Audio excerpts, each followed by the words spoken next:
concrete walls. There's a place for us where we could go, where we could be alone.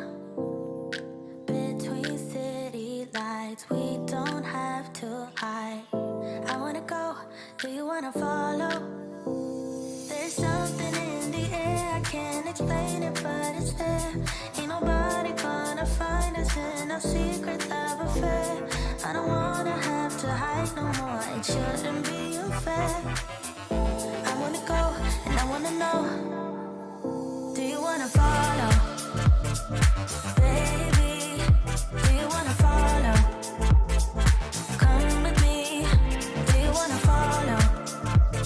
Baby, can't you see that? I wanna go, and I wanna know, do you wanna follow? Baby, do you wanna follow? Come with me, do you wanna follow? Baby, can't you see that?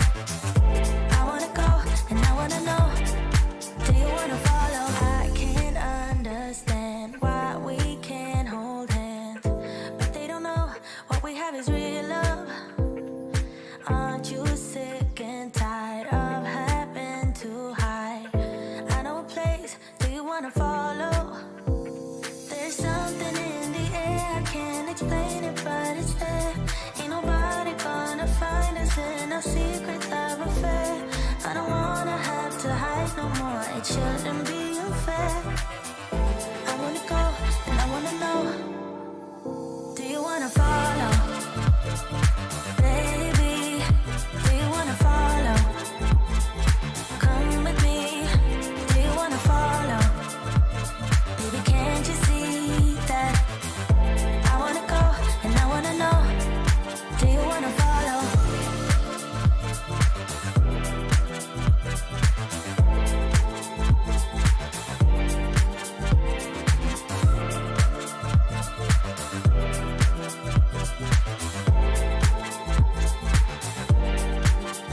Do you wanna follow?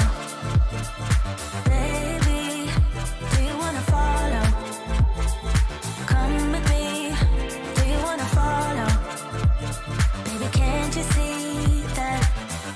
I wanna go, and I wanna know, do you wanna follow?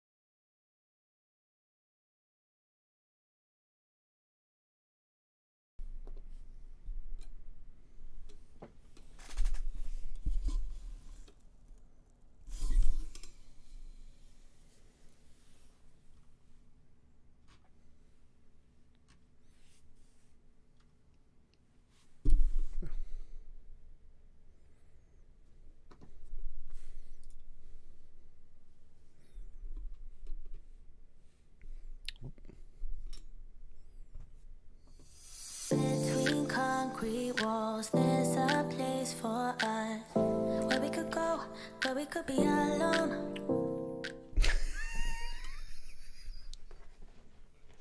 What's up, everybody? Welcome to Livestream. Welcome to Livestream. It's time for some Q&A. Yes, sir. Think I should grow a handlebar stash?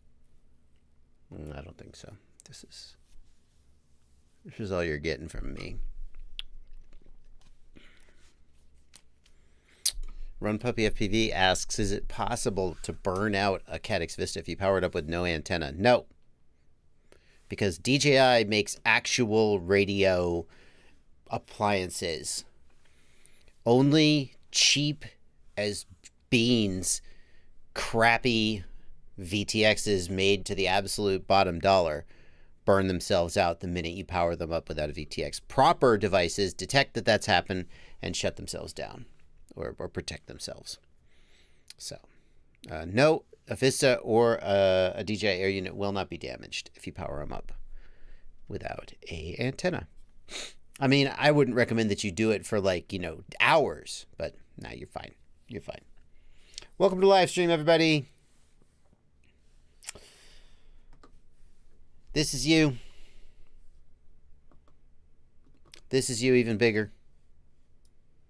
These are your comments. These are your questions. I'm going to be reading them. I'm going to be answering them. Richard wants to know, what's today's beverage of choice? It is. I'm drinking just a little bit of bourbon today. Just like a little bit of bourbon. Hassan Merchant wants to know, is Caddix making the camera again? Ooh, let's talk about that in just a second.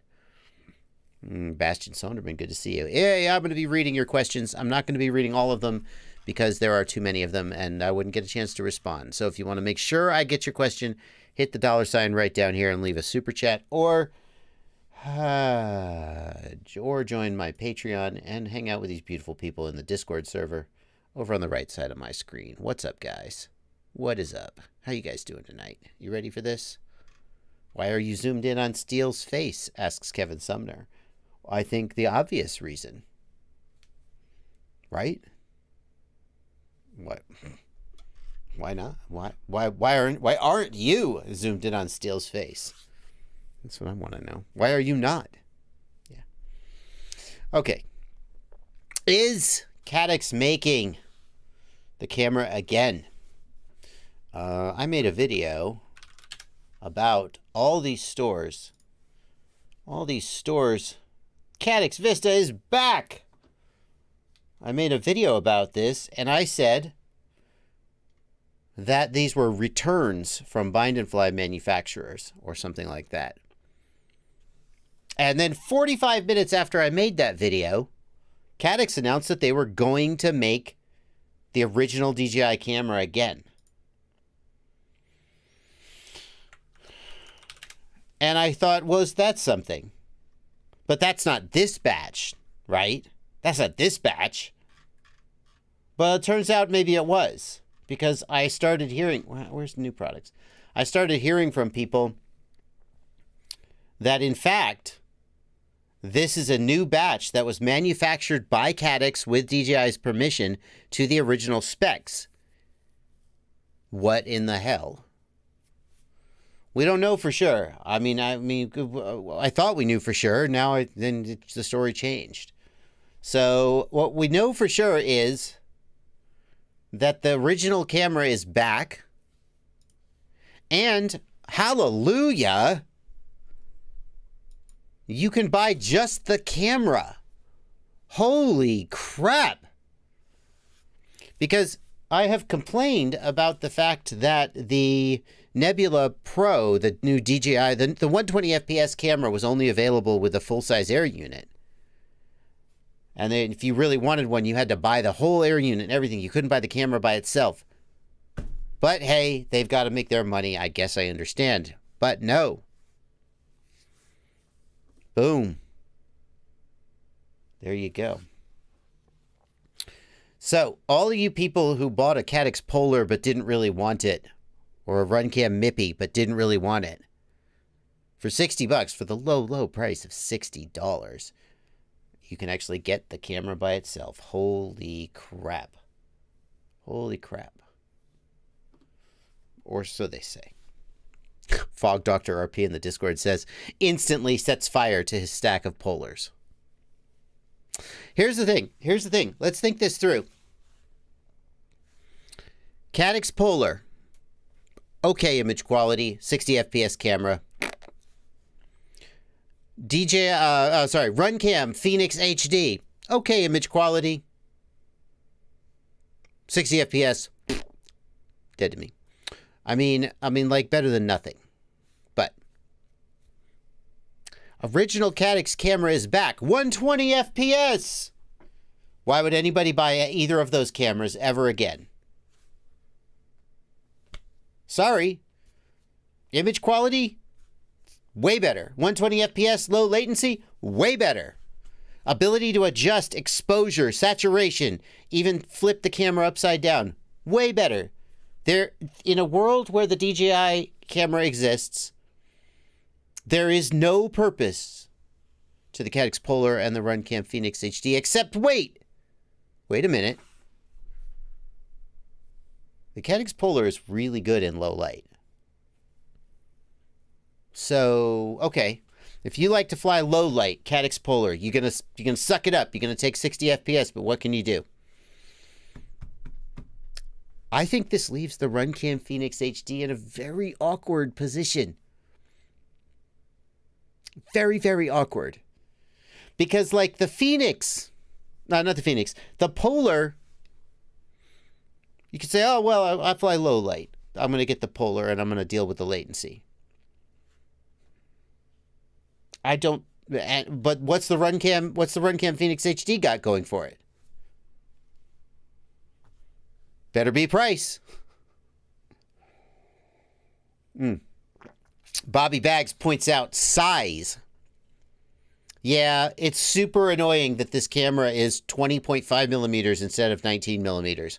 It does make it hard to fit in some frames. Super annoying. What can you do? You make it work because the image quality is so much better. Phantom FPV, good to see you, my friend.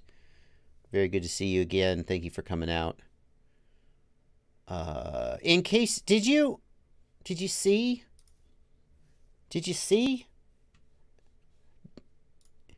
I mean, I know it's subjective. Hang on.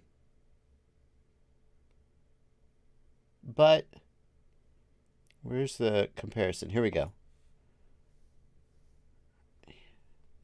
Here, and now granted, this is with the image quality here is lacking because this is with YouTube compression and you're watching it on a live stream, but it's a still image, right? So, okay, here's the Phoenix HD, and here's Vista. Oh, that's not the best image. Look, it's so much better. I'm sorry, Runcam. Love you, Runcam. It's so much better.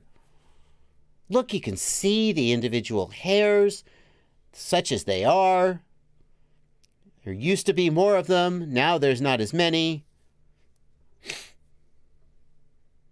Now I look distinguished. Runcam? Where's the pixels? Where's the resolution? What's happening? Okay. And, you know, you're like, okay, it's good enough. I could fly with that. It's better than analog. It's better than Sharkbite, some people would say. But now, forget about it. So, yeah. Super awkward position for Runcam to be in. What are they going to do? Make a better camera. That's what they need to do. So. Pacific Northwest Pilots wants to know, with the advancements in Sharkbite, are you done with analog for good? Besides reviews, of course. Pacific Northwest, Sharkbite is definitively better than analog, except that the output power is only 200 milliwatts today. Yes, I know there's a 500 milliwatt VTX. Number one, it's out of stock everywhere. Cue you finding one store with it in stock. Okay. The other thing about the 500 milliwatt VTX is that because it's got two boards and they have pins and an MMCX connector between them, it means the durability is very poor.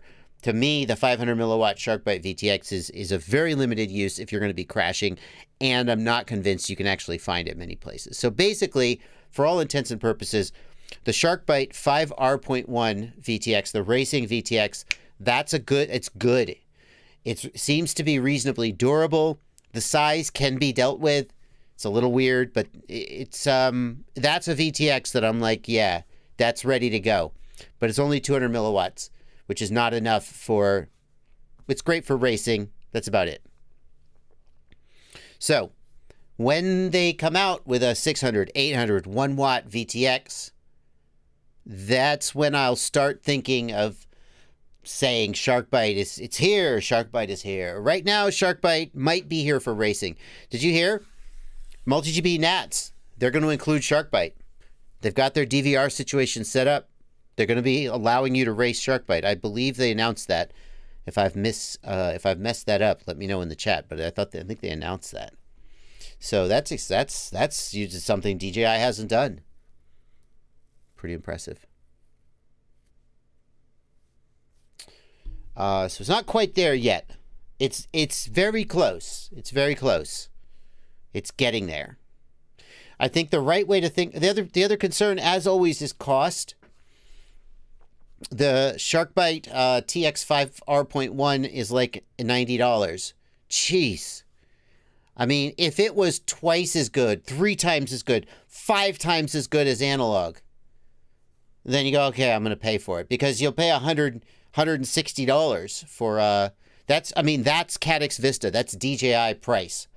$90 for the VTX, $60 for the camera, whatever, $50 for the camera. You're up there. You're close. Maybe not quite as much, but, and I don't think that Sharkbite is good enough compared to analog to make everybody go, yeah, no, just here, take my money.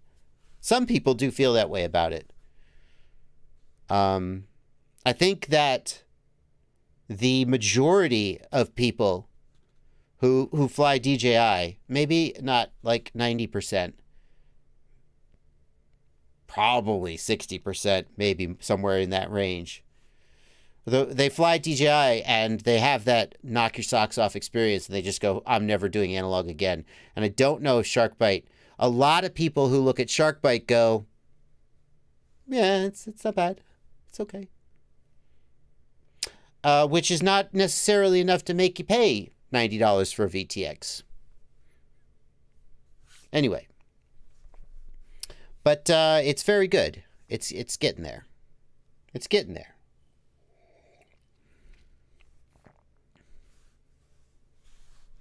Sam says, as a DJI pilot, the $99 Sharkbite receiver was good enough to give them my money and wait. Yeah, that $90 receiver was a hell of a thing. Now it's like $150, so it's like still on special. Riot 9 says DJI gets a pass on size and weight due to output power for now.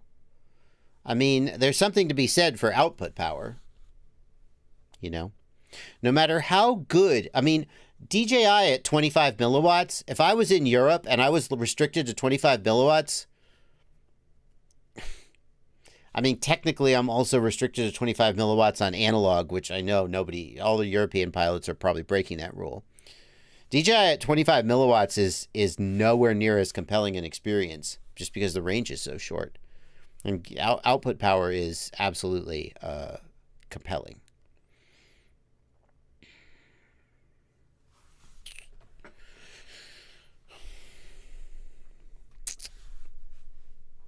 It's getting there.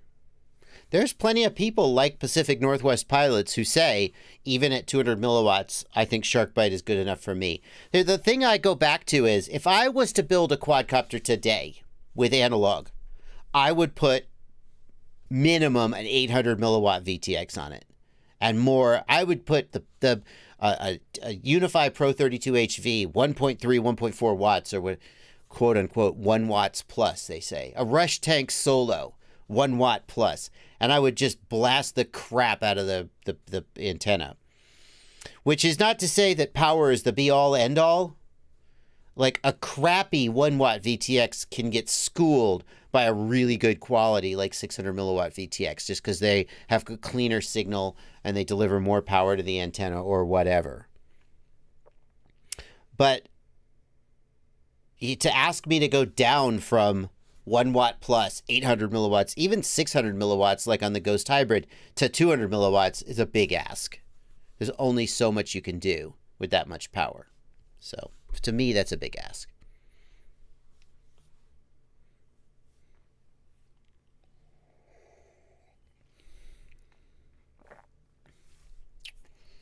It's coming, though. They're working hard. I think they're going to succeed. The big question for me, like when it first came out, the camera, the Runcam Racer Nano was pretty crappy. It still is, but it was too. Now there are some decent cameras. Like, I feel like the Foxeer Pro Sight is pretty decent. The Runcam HD0 camera that's supposedly going to be released tomorrow, I feel like it's pretty decent. And the 200 milliwatt, the TX5R.1 VTX is pretty decent if 200 milliwatts is for you. And now they got the video receiver on sale for $99. I mean, they're starting to sort of circle You know, they're starting to get there. And I feel like when they have a proper high-powered VTX, that'll be like the final piece of the puzzle that will make Sharkbite a complete solution for some people. Right now, if you're racing, maybe a complete solution. Anyway. Quad Doc wants to know, is there any difference or risk of running a Vista at 6S VBAT compared to 9 volts? Is 9 volts safer for not burning out the Vista? Yes, 9 volts is safer. A voltage regulator will always filter out some of the voltage spikes. Running a Vista at 6S, you can fry the TX and the RX lines. You're unlikely to fry the actual Vista itself. They're pretty resilient, but you can fry the diodes on the TX and RX lines, which causes the MSP connection to stop working and your OSD stops working. Running on 9 volts is safer, but you have to make sure that the 9 volt regulator is actually going to deliver the power that the Vista requires.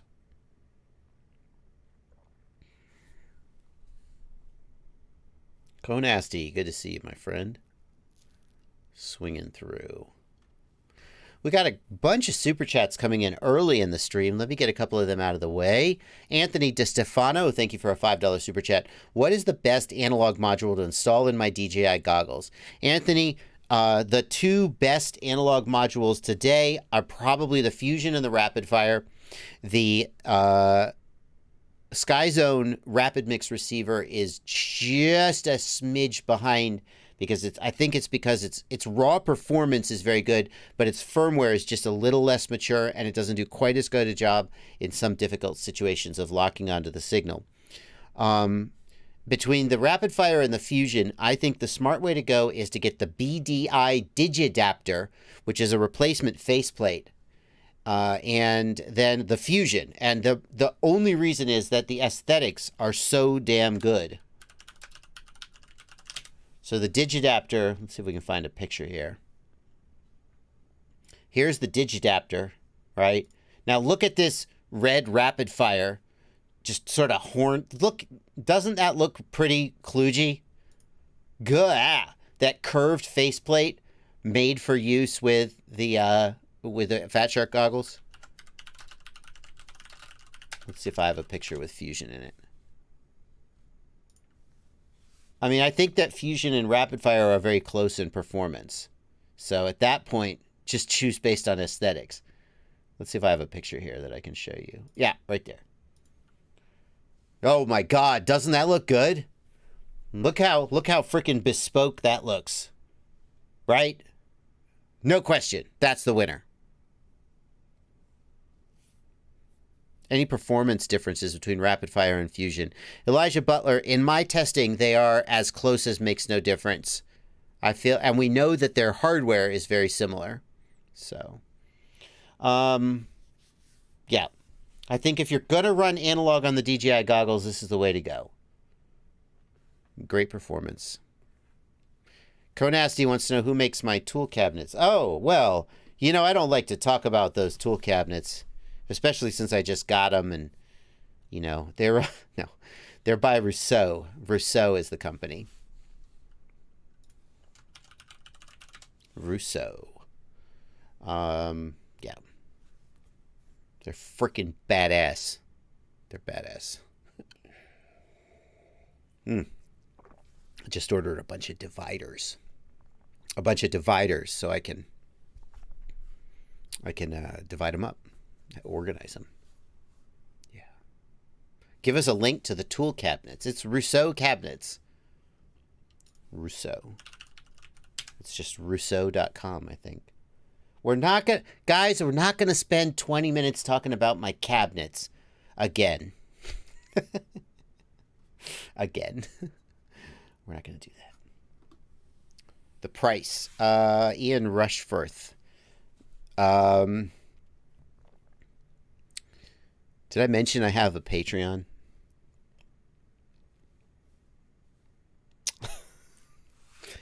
They're amortized over their life. They're an extremely good value because they'll probably last a long time.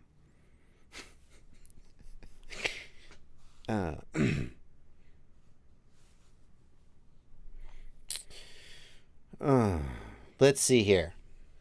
Daniel Carroll, thank you for a $5 super chat. Where do I start for tuning a big 7-inch quad?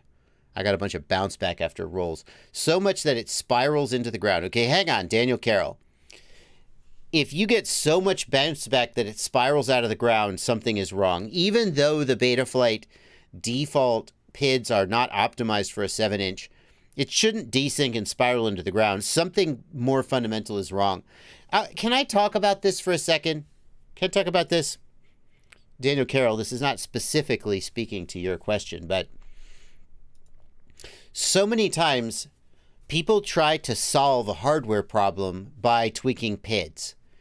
And it's like if you go to the doctor and you say, doc, my ankle's been hurting for months. You know, whenever I put any weight on it, shooting pains go up my leg. And I found that if I just roll my foot to the outside and lock my knee, then I can kind of hobble on it. But that makes my back hurt. So what I do is, when my back starts hurting, I get down and I crawl on my all fours. And that's how I get around for a day. But then I just get right back up. And my ankle hurts. The point is, when something is wrong, and then you try to work around it, you just mess more stuff up. Doc x-rays your ankle and goes, you got a hairline fracture of your malleolus. Oh, yeah, we gotta get that healed up. The answer is you have to heal up the thing that's broken, not try to slap a Band-Aid on it with PIDs. Now, don't get me wrong. If you are in the middle of nowhere and you damaged a motor and you need to fly one more pack, and changing the timing on your ESC or lowering your P gain could make it happen for you, that's a time when you slap the Band-Aid on, you get the shot, and you get out of there. But as a matter of course, don't try to fix fundamental physical problems by tweaking PIDs and stuff. There was a guy on my Discord who has some T-motor motors, and they're desyncing on him or something. And he's tried playing with PIDs and playing with BL Heli settings. And I said, look, if you have 2306 or 22, they're T-motor F60s. It's 2207. If you have a 2306 or a 2207 motor and the default PIDs will desync and fall out of the air, something's wrong with your motor or your ESC. That's not a problem with the PIDs. It should fly. Okay, so Daniel Carroll, if you have a 7-inch quad that is spiraling to the ground when you do rolls, I don't think you should be trying to fix it with PIDs. You got a sprained ankle and you're limping on it. And you're saying, just bandage me up, doc. I can limp on it all day. And I'm saying, go to bed. Rest. That's what I'm saying. Figure out what's broken. To answer your question, Daniel, I would go to theuavtech.com. I'm going to answer the question that you asked, even though I think that the question you asked is the wrong question. If you go to theuavtech.com/presets, there's a preset for a 7-inch cruiser. Yeah. So you can try this. Now, Daniel, if you say that you've done something really screwy with your build, right?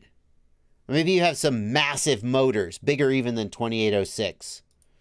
Like if you've done something really screwy with your build, then maybe the defaults are so far off that you're desyncing or whatever. But usually you should at least be able to fly on the defaults. Okay. All right. I guess what I would say is, to finish this topic out, is only try tweaking things with PIDs and BL Heli if you're sure as you can be that the quad is mechanically sound. And then maybe it's time to try and slap that bandage on and get it in the air.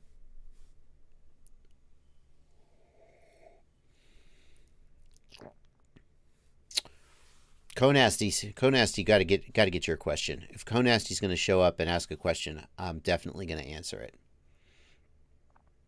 He says, I have a problem. I crashed into a bush and a branch blew my micro USB connector off with the solder pads. Should I throw it away now or burn it? If the solder pads are gone, there's no saving it. It's done.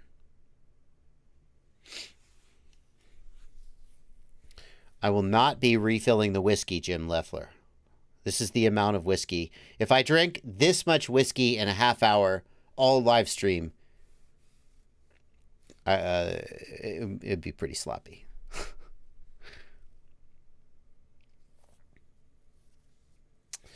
Daniel Carroll says they are the 30 millimeter FPV cycle motors and it's a new build. Everything's tight and the solder points are good. Don't know what else to check. Okay, so let's start with the 30 millimeter FPV cycle motors are specifically designed for 7-inch props. So it's not like you're overpropping the motor or some dumb BS like that. So the next thing let's do is we know that Bob in the past has had motors with weird desync problems. So let's check. Let's check if he has any recommendations for changes.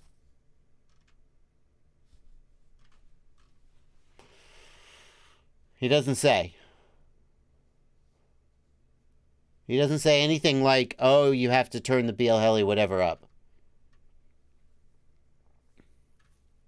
So let's try and actually help you instead of lecturing and preaching about why your question is the wrong question to ask. Let's try and actually be helpful. Should we do that? Let's take a poll. Should we actually be helpful or should we just pontificate from an ivory tower? The poll says be helpful. All right, fine. If you're having desyncs, the first thing to do is to go into BL Heli and change demag compensation to high. And then you can also increase the timing. A timing of, say, 25 degrees is a good place to start to help fight desyncs. Those are the two things you could do, right off the bat, to try to fix desyncs. So that's where I would start. You can also go to theuavatech.com and use his PID presets and see if that helps. That's where I would start.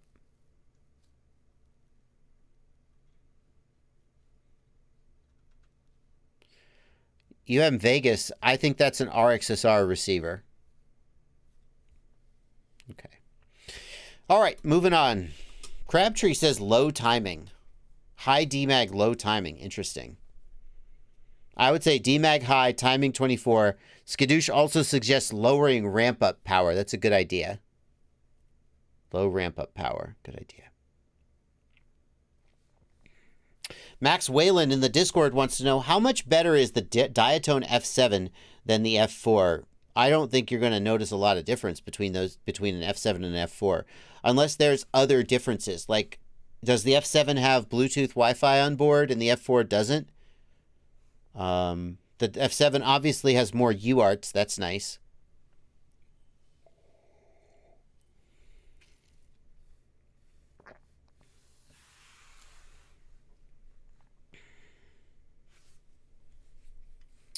Miguel T, thank you for a $5 super chat. What is the adapter board option when upgrading firmware on the Ender 3v2 to install BL Touch? When do you use glue versus using Cura to add supports? Miguel, if you are upgrading, what is the adapter board option when upgrade? Oh, you want to know. Ooh. Miguel, I don't know the answer to that. You're compiling firmware for the Ender 3. What is the program that I'm looking for? So when I compile, I use VS Code with the Platformio.ini or the Platformio plugin. So using the Arduino IDE, oh, sorry, wrong screen, my bad. Using the Arduino IDE to compile Marlin is no longer how it's done. I'm going to show you a tutorial in a second, so just follow along.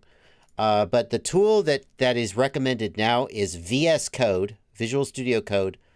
There's a plugin called Platformio, and then there is another plugin called Auto Build Marlin. And Auto Build Marlin, basically you just pick your environment and then you hit build and it builds it. So what you need to do is figure out which of these targets is correct for your main board. And I don't know the answer. Like, mine is the BTT SKR Mini E3 V12, but I've upgraded my main board. This is not the stock main board. And I'm going to bet at this point that the chat has chimed in and someone knows the answer and can tell us which of these is correct for the Ender 3 main board. Now let's look at the chat. Does anyone know? If not, they'll chime in just a second. So while we're waiting for the chat to chime in,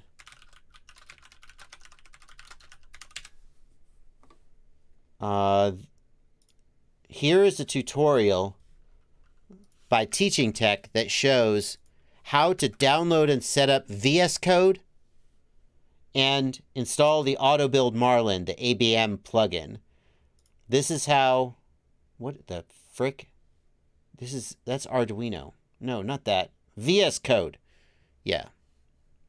Mike Bergman says go through TH3D to do this and use Unified. TH3D.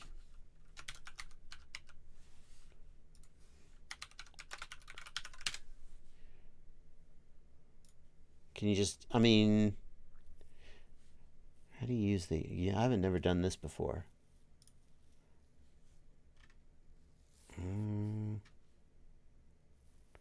Oh, how did it set up VS Code setup guide? Yikes. I guess it's walking you through all the flashing. Okay, well, we'll put that in the chat too.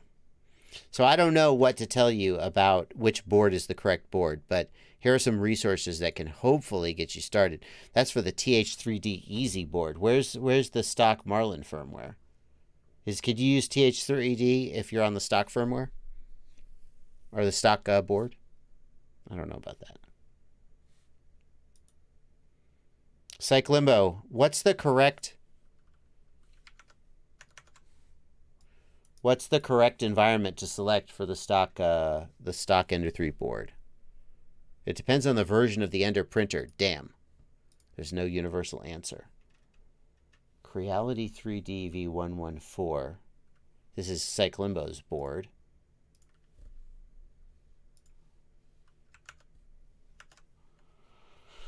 Well, anyway, haven't answered your question, but hopefully I've given you some resources that can help you. Okay. Miguel T. If you want to install BL Touch, the thing is, Miguel, if you want to install BL Touch, then you've upgraded your board because the stock board doesn't support VL Touch, does it? I don't remember. Miguel says, what filament and Cura settings do you recommend for print the canopy for a NanoCam? I use TPU, but it's too floppy. Really, TPU is the thing to use for anything quadcopter related. If you print it in a rigid filament, it's just going to crack.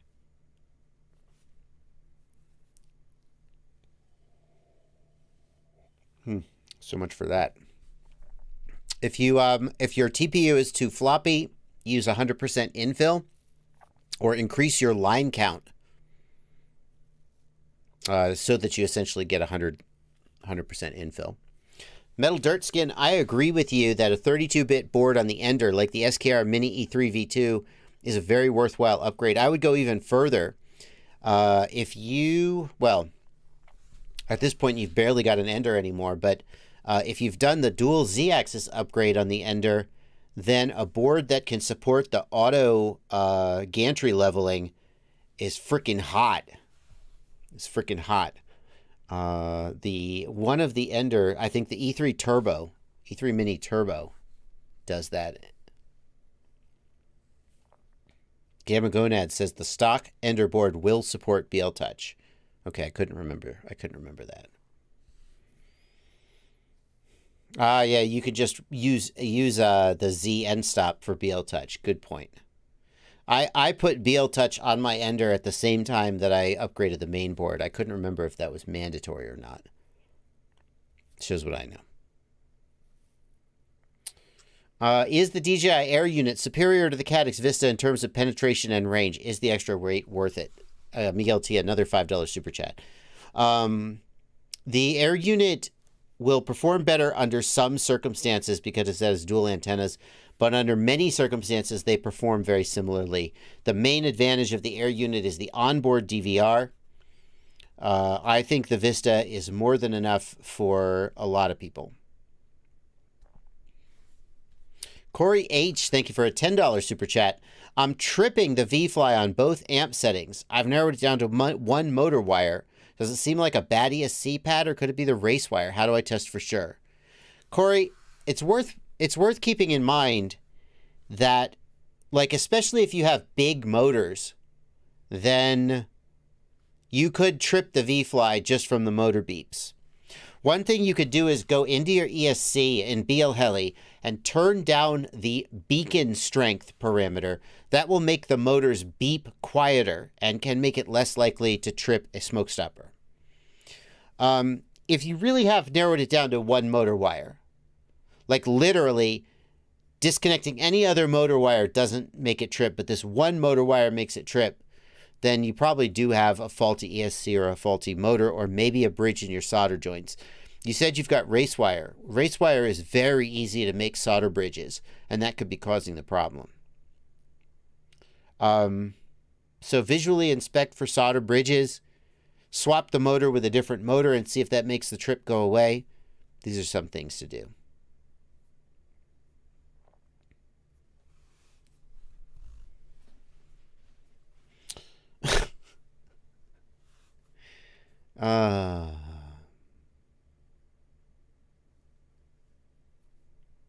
Let's see here.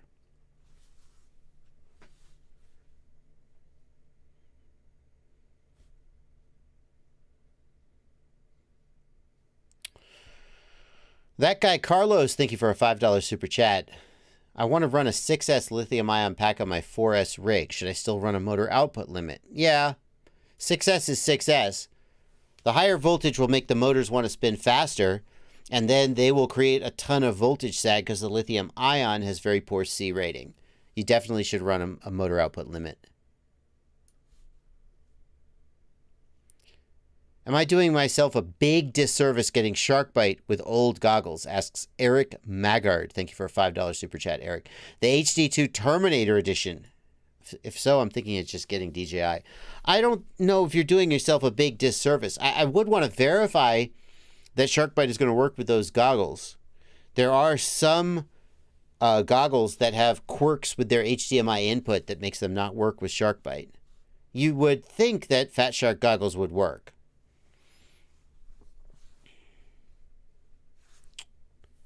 I wouldn't say you're doing yourself a big disservice. The HD2 Terminator was a pretty solid goggle in a lot of ways.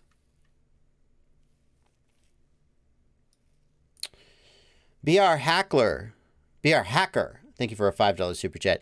Can you explain clocked pads and why they're important when connecting a camera? And do you need a separate UART to control the camera function? BR Hacker, I don't know what clocked pads are and why they're important when connecting a camera. I don't know what they are or why they're important. I'm not sure what you're asking there. You do need a dedicated UART if you're going to use the camera control function on a camera like the RunCam Phoenix JB edition with the digital camera control. But that's not unique to the camera function. You can only have one device on each UART, period.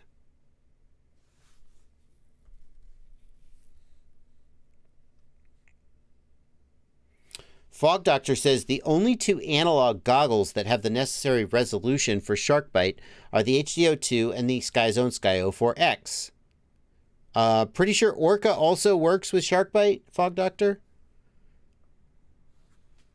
I know there are some SkyZone goggles that don't work with Sharkbite, although I don't know which ones.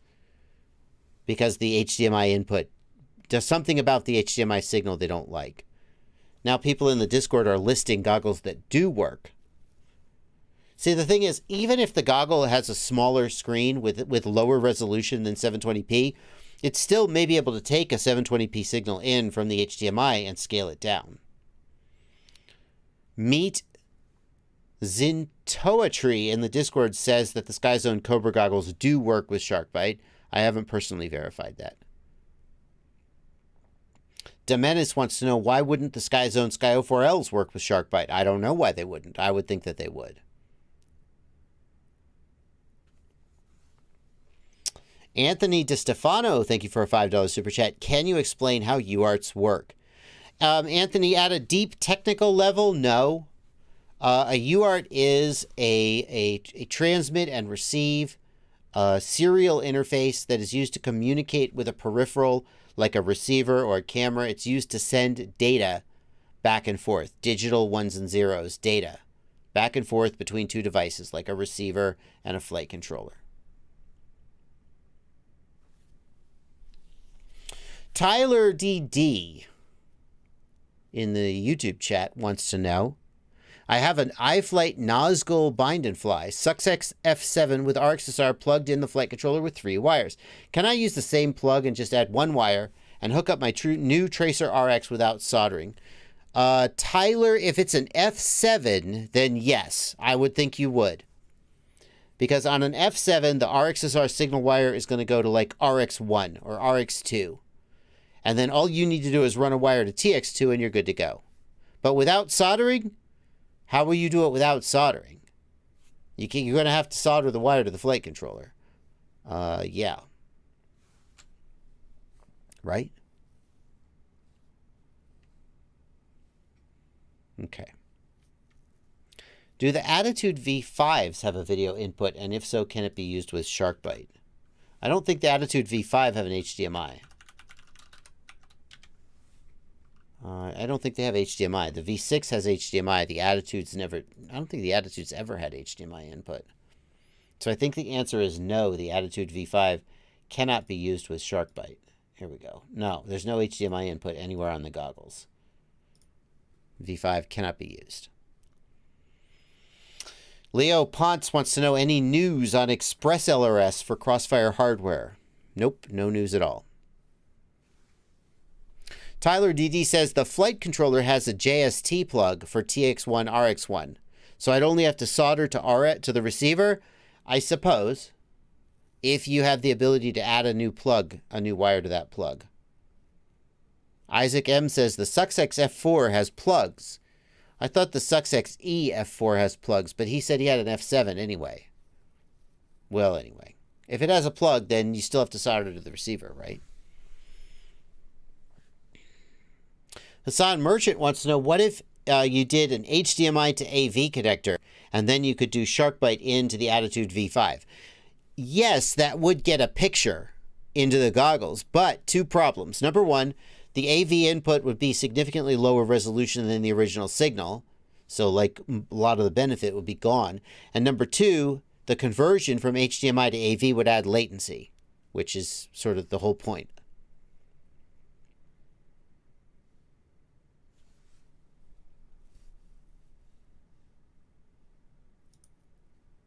Joseph S. says, the Attitude V5 has video in, but it's a weird aux port with a non-standard plug.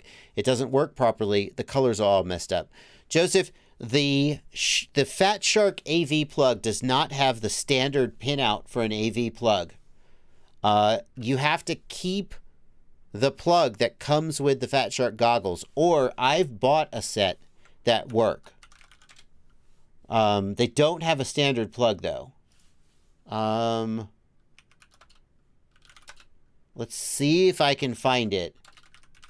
Let's see if I can find it for you. I don't know that I can.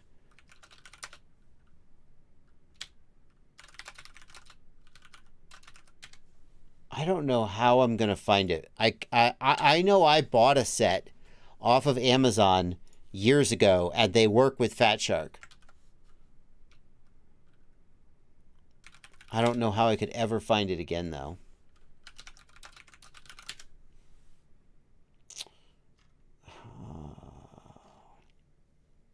Like, is it this one? It's something like this one, but I don't know for sure. And I basically just bought them until I found one that worked. And then I was like, okay. And then I bought a bunch of them. I don't know how I'm going to RCA. Hang on. I'm going to look through my orders, but I'm not going to put my whole Amazon order history up on stream for you guys to enjoy. It's mostly just FPV stuff. Mostly.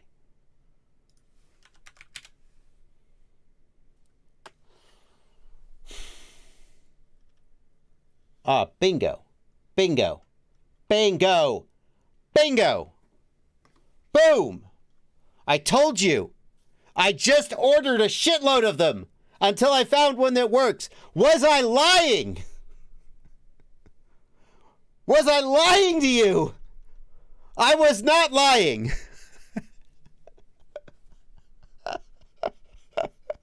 December 5th, 2016.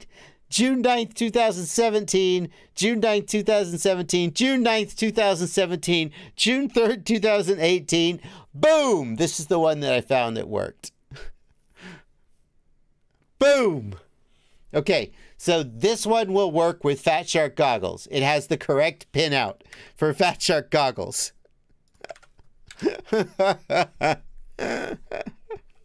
Oh my God.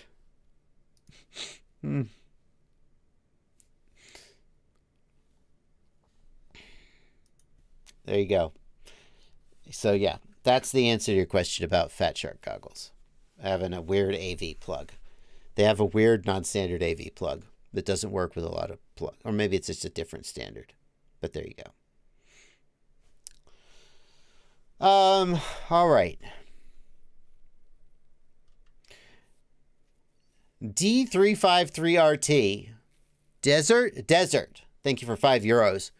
You've saved many of my hairs from being pulled out. They'd like to thank you. Thanks for €5, Desert. Anthony DiStefano again. Thank you for a $5 super chat. What is analog through DJI goggles compared to? Is it better than the EV800D? How would you rate the pick compared to other goggles? And does anyone race this way? Anthony, I'm sure someone races that way because someone does everything. But no, that's not the best way to race. The latency is just a little bit higher. It's usable, but it's just a little bit higher. The video image quality is fine. The screens are very large and the image is very large. It doesn't compare to an OLED, but I would put it on par or better than the EV800D, which is, I mean, it's fine, but it's not that impressive. The DJI, at least compared to the EV800D, has a big screen, big binocular screen. It's got 2 screens instead of 1. It's got lenses. So yes, it's better than the EV800D. The big problem with DJI when used for analog through the AV input is, number one, it has a small amount of additional latency, and number two, when it goes to full black screen, you get the DJI logo, it can take a long time to come back, which is not ideal. Can you not just switch the plugs around? No. So people are asking, could you not just, if you had the wrong pinout, switch the plugs around? No, because the problem is that the ground plug is not in the right place.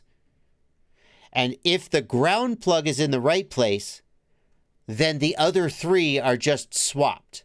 Like this is video instead of audio. But since the ground plug is not in the right place, none of these 3 have ground on the outside like it's supposed to be, and therefore there's no way to swap the plugs around on the other pinout, whatever it is, to make it work.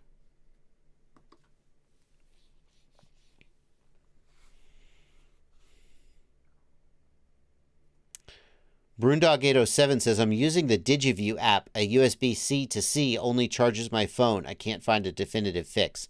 Any thoughts? Brundog, you may need to, if your phone supports USB host mode, swipe down from the top of the screen, and under the USB options, there may be an option to change which device is controlling the connection. And the choice will be either the connected device or this device. Try switching that from whatever it is to the other one. See if that fixes it. Kendrick Perkins asks, is it worth switching from analog diversity to a Fusion style module? Yes, yes, yes, yes. Fusion and rapid fire are, if you can afford it, they're the only way to fly analog. They make the absolute most of any analog connection and are absolutely worth it. Hassan Merchant, I have a Samsung Galaxy S10 Plus, for what it's worth. Caitlin McCall, the topic of the stream is whatever the hell I want to talk about. Earlier, somebody said, to be honest, this is not a 3D printing channel. Yeah, whatever. We're just here to chat. My theory is that as long as I'm honest about what I don't know, then, you ask the question, I'll do my best to answer it. So, I was like, when I compile Marlin, I use VS Code with Platformio. That's true. That's valid. That's accurate information. And it's probably more information than the person asking the question had before they came. So my theory is that as long as you move the discourse in the right direction towards knowledge, towards correct answers, the fact that you're not like at the top of a mountain with all the answers is not a problem. The problem comes when somebody who is ignorant doesn't know that they're ignorant and then steers somebody in the wrong direction, away from the answer, without knowing it and trying to be helpful. That's what happens. That's why ignorant people should be careful about trying to be helpful. I gotta say, try to be helpful, though. I'd rather have a whole bunch of dumb people trying to be helpful than a whole bunch of smart people being arrogant pricks and saying, why don't you Google it, you dumbass? At the end of the day. You're right. This is not a 3D printing channel. But, I know like 2 things about 3D printing. And if you only know one, then I'll tell you the second one. And then, then we'll both know 2 things. And then we'll go learn the third thing from somebody else.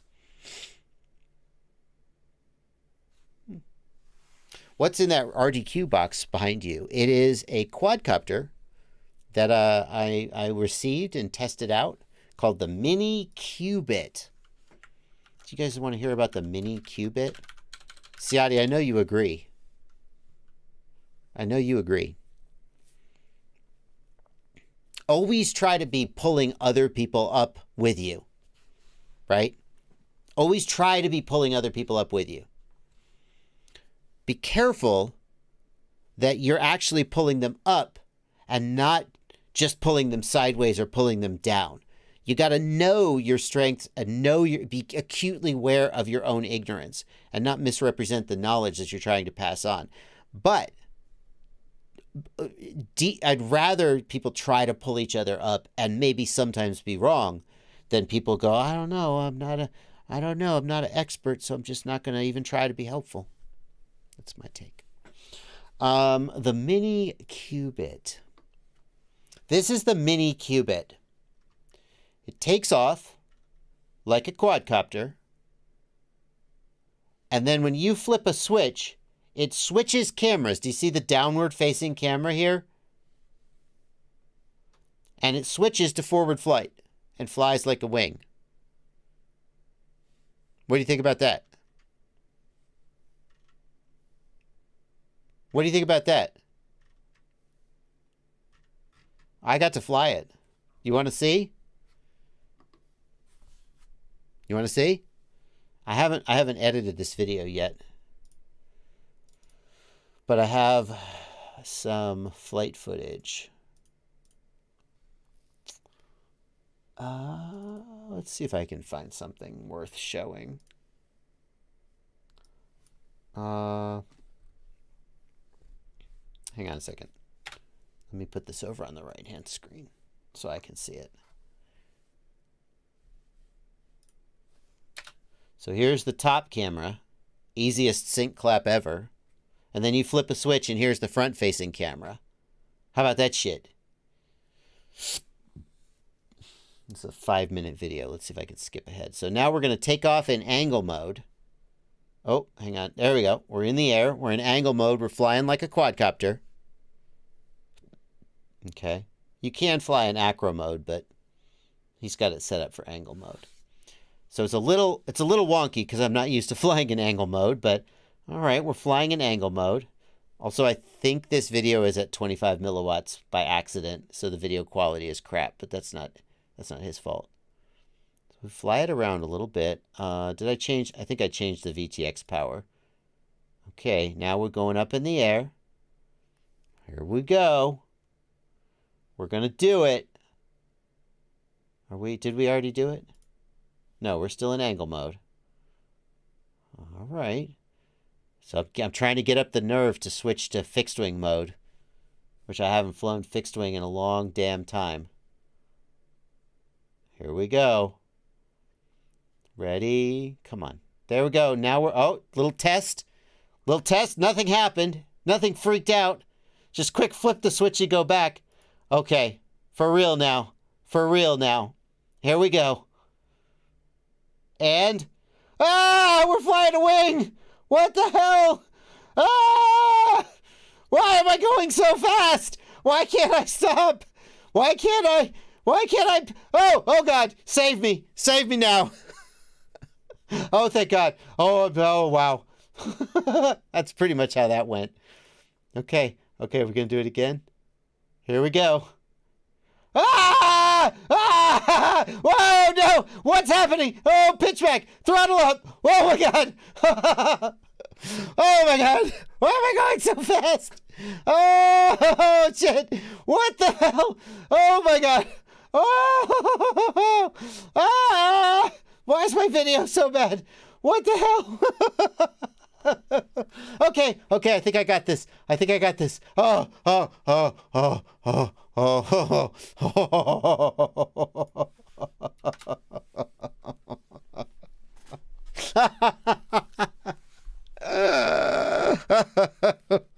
That's the mini qubit. I got a review of that coming. Oh, it's not a review per se. It's a weird off the cuff project by this fella Peter. I can't remember his last name. Peter, I think is his first name. He's got full build your own. You can 3D print the parts yourself. You can buy the parts from him. You can build it yourself. It is a really unique experience. I got to say, here was the cool thing about the mini qubit to me.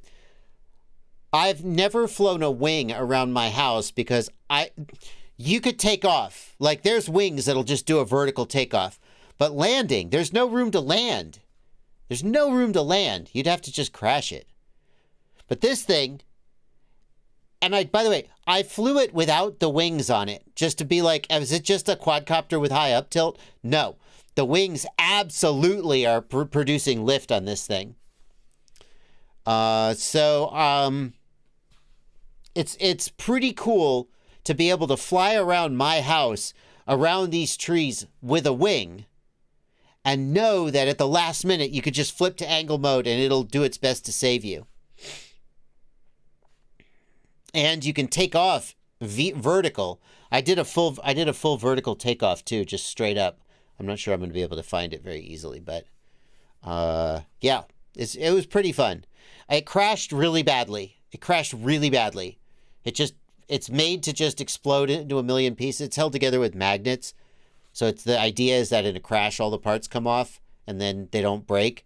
And that's true. But instead, in a crash, all the parts come off and then you never find them again. They're just lost forever.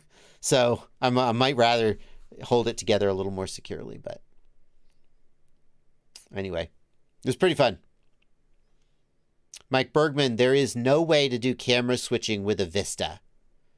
I know at least one or two people who are working on a way to switch the MIPI cable.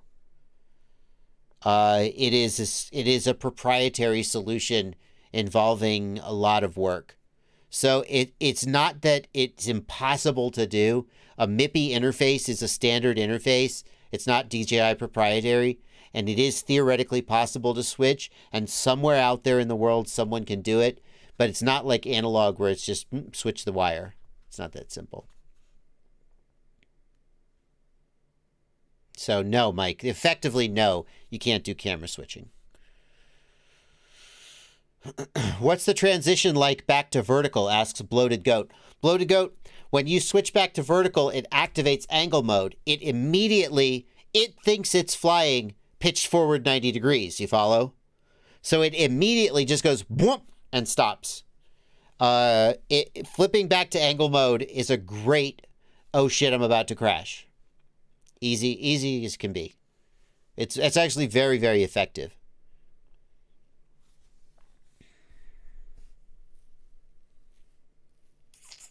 Yeah, Josh Fisk talking about the DJI camera switcher.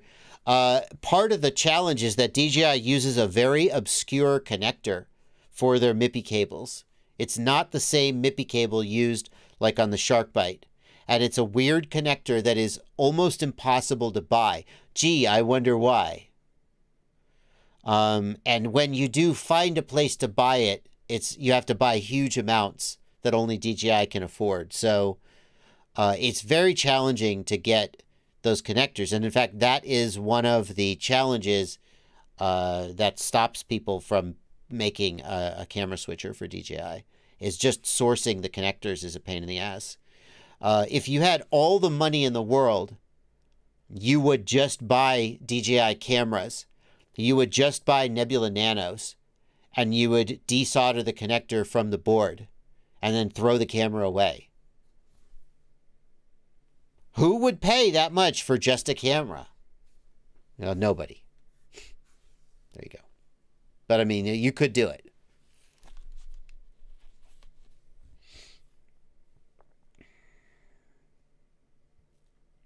Joseph S. says, so the controls are altered when you enter forward flight mode. No, Joseph, he very cleverly uses the Betaflight camera up tilt feature so that when it switches to forward flight, pitch and roll still work like normal. When you switch to wing mode, does it swap yaw and roll? Yes, exactly. So in Betaflight, there's the camera up tilt function, and you could tie that to an aux mode. And that's exactly what he does. And then I don't know, how does he manage to make the throttle work correctly? Because it's not auto leveling. You're just flying it around like a plane. Huh. I have to look at the build your own for instructions, I guess. Yeah, he's got a build tutorial. That's interesting. I don't know how he does that. I have to think about that. But yeah, when you switch to wing mode, it just flies like a plane. It does switch yaw and roll via the camera switching. Lance, thank you for a $5 super chat. My USB port came off my iFlight flight controller. What should I do? Contact iFlight support. This is, unfortunately, I feel like it's more common on iFlight flight controllers than some others. I wish iFlight would figure out why this is happening and fix it. That's purely anecdotal, and I know somebody at iFlight is going to be annoyed at me for saying that. Be like, well, you don't actually have the data to know that. Our failure rate is 1 in 10 million. Like, all I know is what I hear. And I do hear, yeah, anyway. If the USB port came off, chances are that it might be related to, like, not enough solder from the factory, and perhaps they would take care of it under warranty. It can't hurt to ask politely whether they consider that to be a warranty thing. Otherwise, you could try to solder it on. It's a pain in the ass. Tex QLD, thank you for $5 Australian. I'm having trouble finding the right aerials for Fat Shark Sharkbite 2. Digital is left or right hand. Pretty sure Sharkbite is, the patch antennas are right-hand polarized. Can anybody confirm that? MixWiz, I did not miss your super chat. I just work backwards sometimes instead of forwards. In fact, you are next. MixWiz, thank you for a $5 super chat. I have built a quad with cheater cam, both JB Phoenix cams. I had to run rapid fire in legacy mode to keep from the image skipping out. Isn't that weird? No, MixWiz, it's not weird. It's actually completely normal.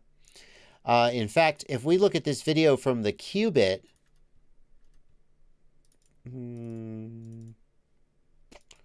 let's see. This is just, that's just static. That's nothing. I had the same problem with my Sky Zone goggles.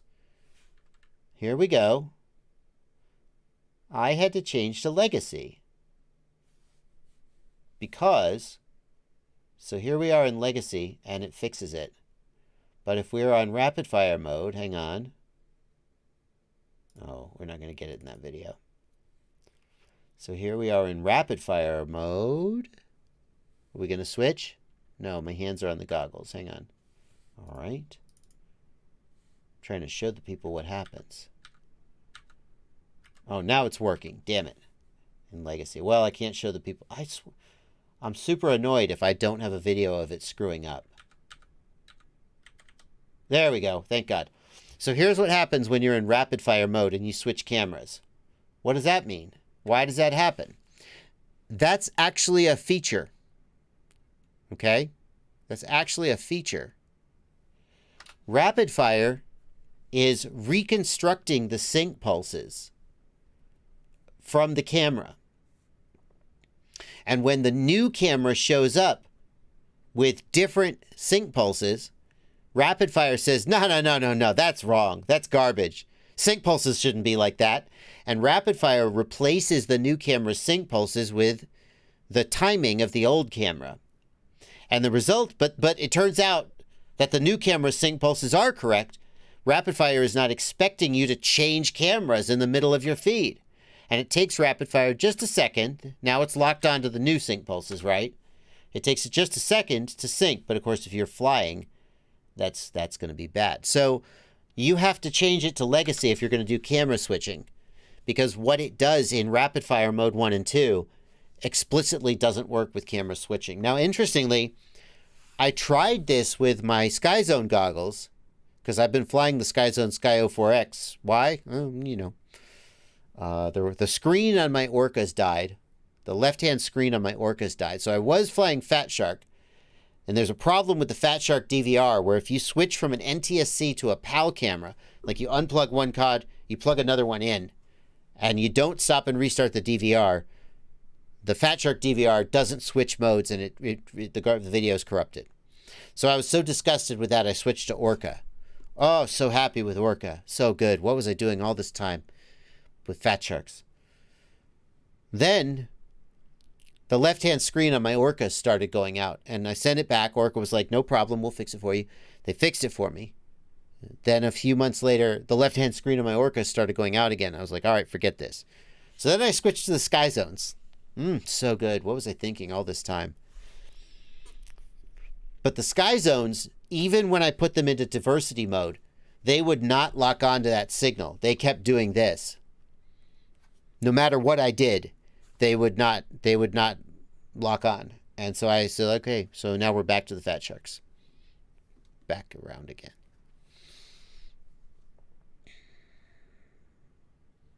Anyway.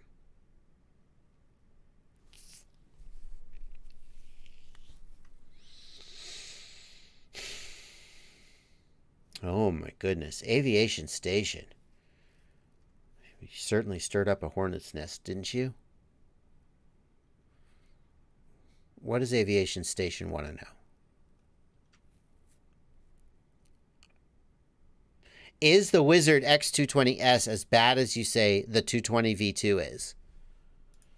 Well, let's just see if we're on the same page here. Wizard X220S.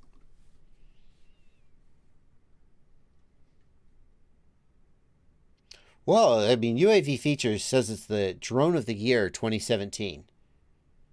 So, what more do you need to know?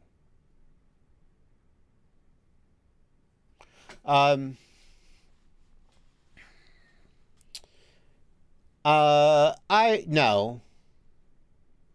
I just think you can do so much better. No, this is not good. I would not recommend this. The only thing this has going for it is It is completely out of the box, ready to fly. Literally, plug in the battery. Well, charge the battery, obviously. Plug in the battery. Turn on the controller. I think it even ships bound. Flip the switch and go fly. And there is very little of that in the world. So I gotta give it that. But the quality of every part of it is bad quality. From the motors to the ESCs to the flight controller. Every time you plug in a battery, flip a coin, roll a die, and if it comes up 1, some part of it dies. I mean, I'm exaggerating only a very, very little. The flight controller on this thing dies for no reason. The ESCs pop for no reason. These LED rings on the underside, the screws wear through. The screws wear through and short circuit. There's so much wrong with this quad. There's so much wrong with this quad. And it's $275. Don't buy it. Don't buy it. You can do so much better. So there's your answer. Where's UAV Tech anyway? How's he doing? What's he up to? Not UAV Tech. UAV Futures. What's he up to? He made the biggest FPV announcement he's ever made 1 month ago. Saying he's excited to be back in FPV, that he's moving. Where was his channel? He's moving. He's at his parents' house. They moved to a different part of Australia 1 month ago. Then he hasn't posted again. Yeah. Okay. That's tough. I know he had some issues with pandemic and depression. Had some mental health issues. He couldn't fly. Couldn't fly because of lockdown. So he started doing live streaming. Trying to make content. Hope he's doing well.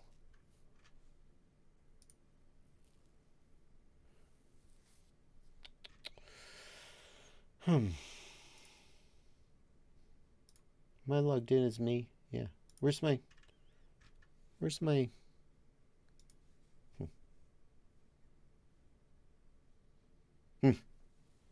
Well, we'll see. We'll see if he comes back. He moved states, so he's no longer constantly in lockdown. Or is he done moving? Here's the thing. This is my personal take. If you've got something big planned, don't announce that you're going to do it until you've already done it.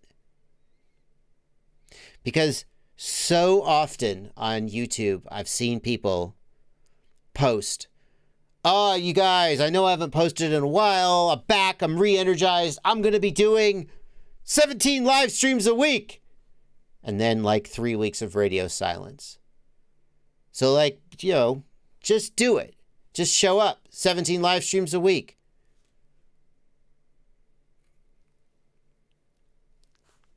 Or make this announcement like when you're ready to go live. I don't know. It always bugs me. I'm always like, I don't know. I'm not hating on Stu. I'm not hating on him. It just always bugs me. Like a month ago, he made a big announcement that he's back. He's moving and he's going to be back. And now it's been a month and I'm like, where are you, man? I want to see your content. I want to see your content.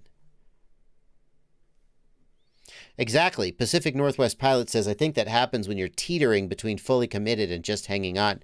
That is exactly right. And that's the message it sends. That you're teetering. And that's a bad message.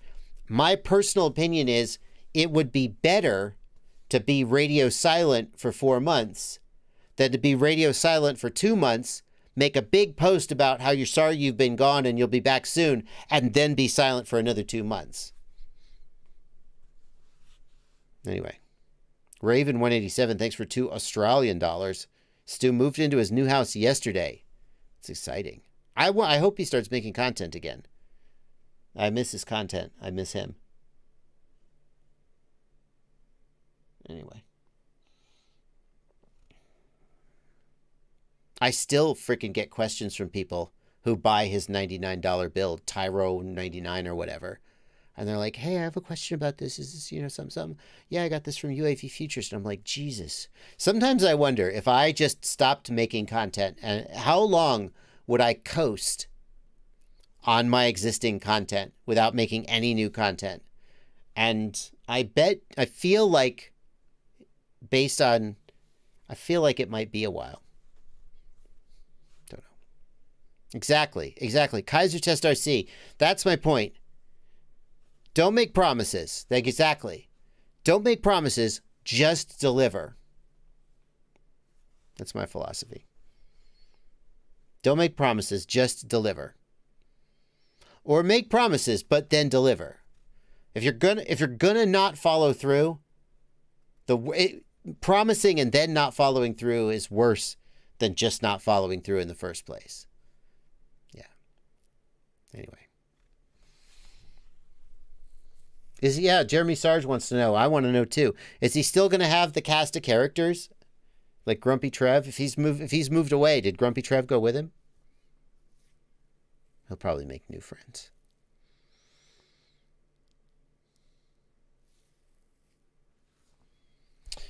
T. Simon says, sometimes announcing things makes you feel like you have to be held accountable to your announcement. Does it? Does it? Does it? Like, what's that guy's name? Frick.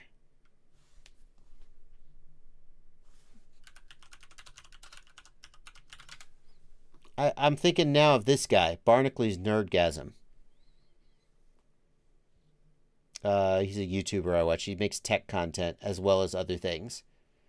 I remember, and this was years ago, he made a big announcement on his page about how he was gonna lose weight. And I swear to God, if this chat goes in a like a fat shaming or a weird direction, I'm just gonna shut it down. Please don't. I'm not gonna shut the live stream down, but my point is he made this big announcement about how he was gonna lose weight, and he made the announcement on his stream so he could hold himself accountable. And, and then here he is. And the point is, I'm not convinced that works a lot of the time. Making a big announcement to all your friends and your coworkers, I'm going to do this thing. It just means that now you feel more ashamed when you don't follow through. If you're going to follow through, then it has to come from within you. Sorry, I'm not trying to pick on Barnacles. It's just an example. As soon as I saw that video, I was like, "Oh, this is not going to end well." Because that yeah. If you're reaching for external, it has to come from within you. That doesn't mean that external pressure doesn't matter. Like if you have a training buddy, if you have a buddy you run with every morning, you bike or you work out with, and it's like 4 a.m. and you're like, oh, I don't want to do it. But you know that you got to get up and you got to do it. So you do it with them. Like that can work. But we don't have a relationship. You know, the kind of relationship we have, it's called a parasocial relationship. Parasocial relationship. Parasocial relationship. It's a kind of psychological relationship experienced by an audience in their mediated encounters with performers in mass media. We have a parasocial relationship. You can't keep me on my diet or my workout plan.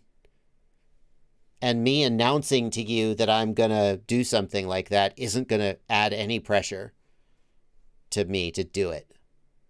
Because there's no, it's a one-way relationship.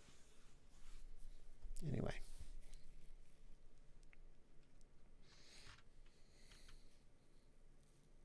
Yeah, so.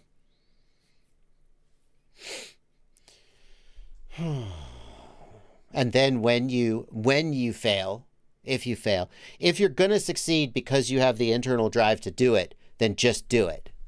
And if you don't have the internal drive to do it, then making a big announcement on your Facebook group or your YouTube channel is not going to create enough pressure to overcome that. I guess that's my take. Anyway, yeah. I hope Stu comes back. Making more content.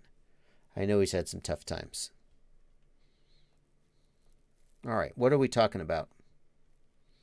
What are we talking about in the chat? Mike Bergman says, I've never met someone who actually fat shames. I guess my point was that the conversation was about whether posting a goal like that to your YouTube stream is going to actually be an effective way of accomplishing it. And I didn't want to turn it into a big commentary or criticism about a specific person and their body. Yeah.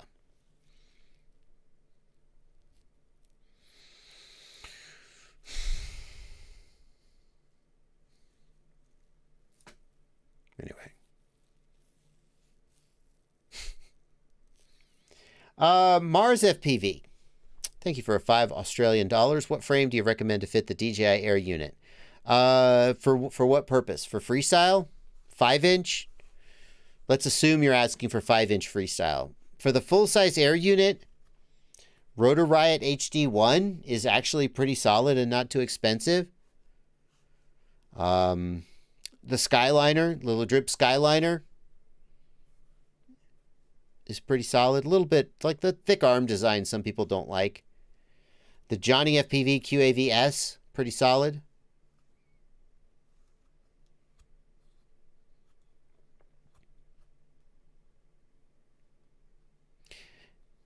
Adam Victor says, my friend fat shamed me one time. It helped motivate me.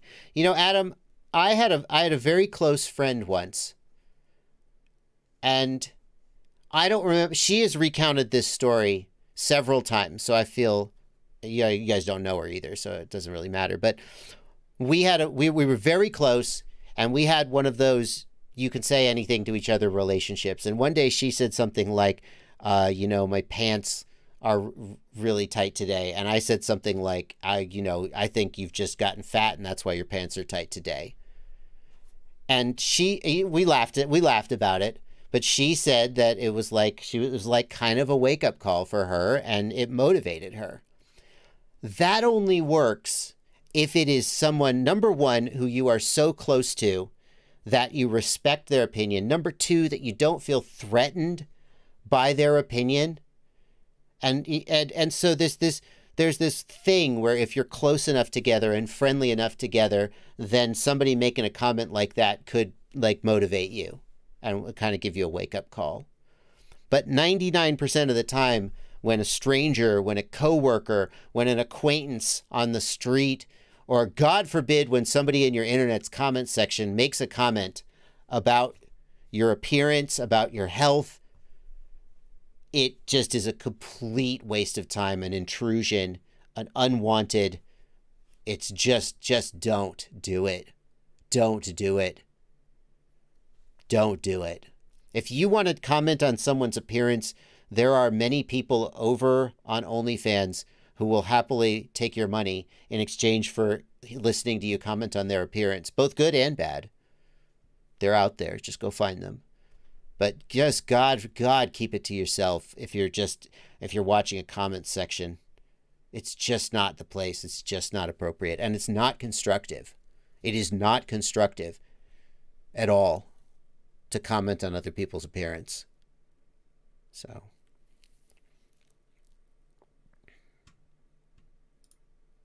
Yeah.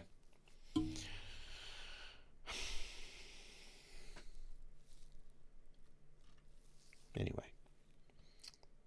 Who is the top 10 non-FPV YouTubers that you watch? Horny Corn, thank you. By the way, I know I missed a few super chats back up there. I will get to them, so don't freak out. Who do I watch on YouTube? Thank you for a $5 super chat. Horny Corn. Where are my subscriptions? Here we go. Here's my subscriptions. And these will be the ones that I watched recently. So, let's see what we got. Number 1 is Many a True Nerd. It's a gaming channel. I've been watching him for years. Linus Tech Tips, Daily Show, Veritasium, Ghost Branch FPV.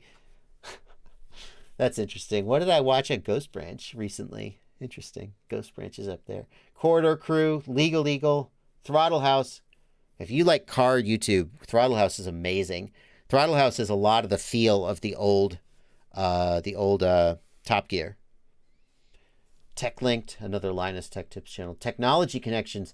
Technology Connections restores my faith in people's willingness to watch 40-minute long videos. He's fantastic. Why are there holes in a US plug, in the prongs of a US plug? Now I'm going to talk for 25 minutes about that. Love him. Spiffing Brit, Rotor Riot, Video Game Donkey, Practical Engineering. Last Week Tonight, Chris Rosser. Extra Throttle House, Electro Boom, Dave 2D, Charles Cornell, a music channel, Teaching Tech, Wesley Vardy, UAV Tech, Girlfriend Reviews, Mr. Steele, Zorro, Cricket, Albert Kim, Ladrib, Window Washer, Captain Disillusion. He does 3D effects debunkings. Ryan George is comedy. Matt Patchwat. Yep. Now we're really down into it. First we feast. Yeah. All right. There you go. Practical Engineering is fantastic. I really like it. Desert, thank you for €5. 5 more euros. Betaflight 4.3 has loads of changes. Would you prefer quicker releases or feature-packed releases, but slower? I liked it when Betaflight was releasing about once every 6 months. I felt like that was pretty good.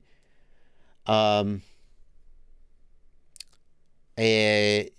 much as a year could be fine. I feel like by now it's been too long, and I wish they would frickin' drop something already.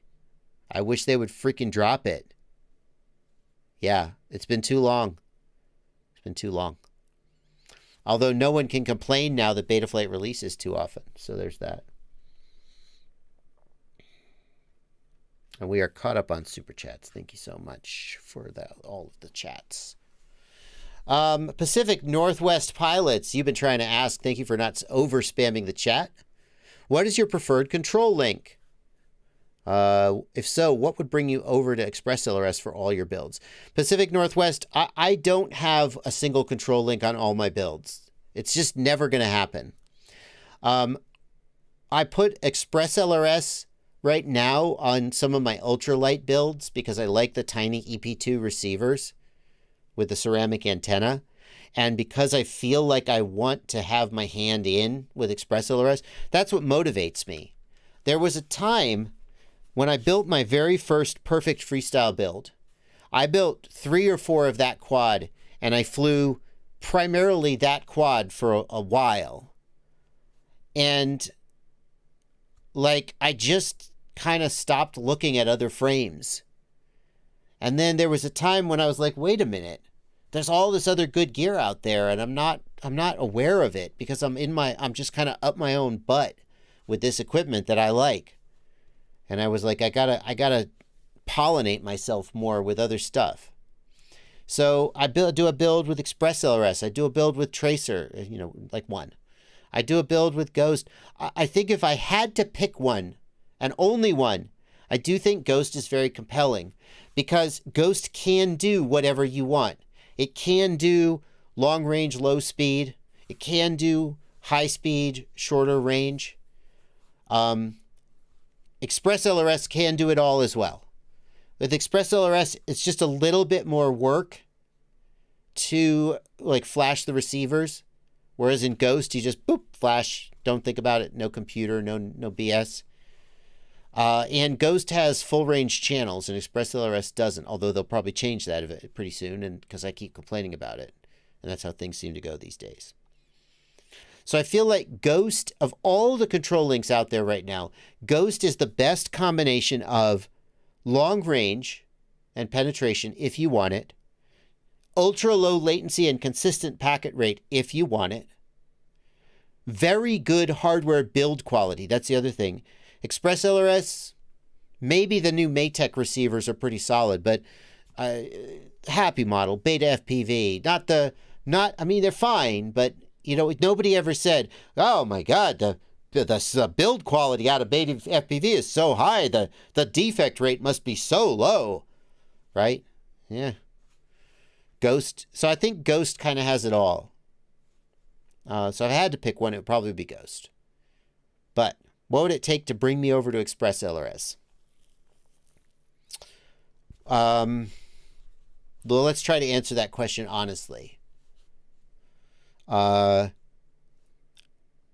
option to have full range servo channels would be nice. Just because it would remove one pain point and complexity. And it would mean that people could run airplanes. Not that I run airplanes, but they could. So, like, for example, right now, Express LRS handles telemetry by putting part of the telemetry packet in each packet of data. A little bit of telemetry in each packet of data until you get the whole packet. But it doesn't matter because you don't need to update your telemetry 500 times a second. Well, you don't need to update your servos 500 times a second either. So what if Express LRS had full precision aux channels, but they were only updated at 50 hertz instead of 500 hertz? I don't know. I'm just pulling numbers out of my butt. That could be compelling.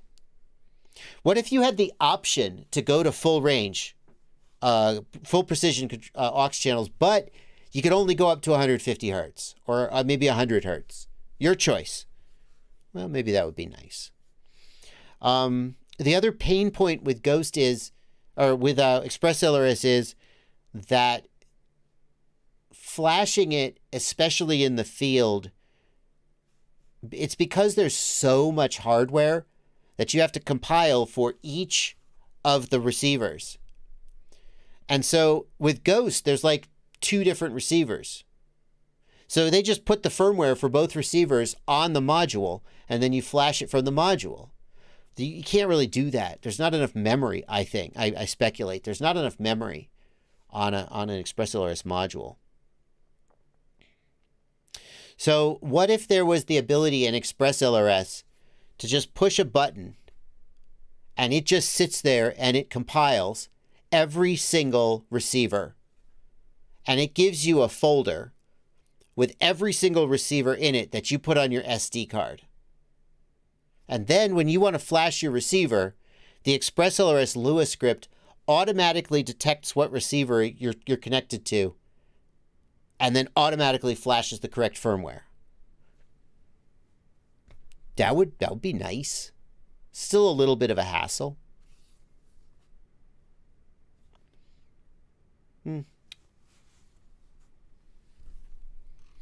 There's some thoughts.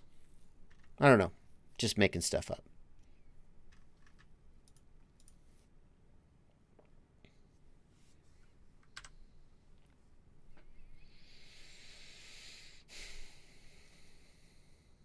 Meat wants to know, what exactly is telemetry and what am I losing when I don't have telemetry?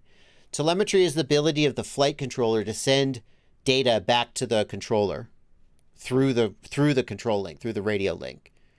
The most common piece of telemetry that's sent is battery voltage, VBAT. And then VBAT appears not in your OSD. That's the flight controller gives that information to the video transmitter, and it goes back to your goggles. Telemetry goes through your control link to your transmitter, and then you could see it on the screen. Most people who have an OSD don't bother with telemetry. The other thing telemetry can have is two-way communication. So you could have a thing called a Lua script that like configures your flight controller through your transmitter. Desert says, that script idea is great. It's coming. It's coming. Here's the thing. Everybody has way more SD card space than they actually need. So why can't I just compile all of the receivers into an archive and dump it to my SD card? And then at least I've got it. But the problem is you still can't flash. You still can't flash from your radio. So the next thing that needs to happen is, what if the module and the EP2 receiver could form an ad hoc Wi-Fi network where you flash the receiver through the module via Wi-Fi from your controller? Now you don't need a laptop or a cell phone to update your firmware in the field. Oh. I'll take my royalty checks when that gets done.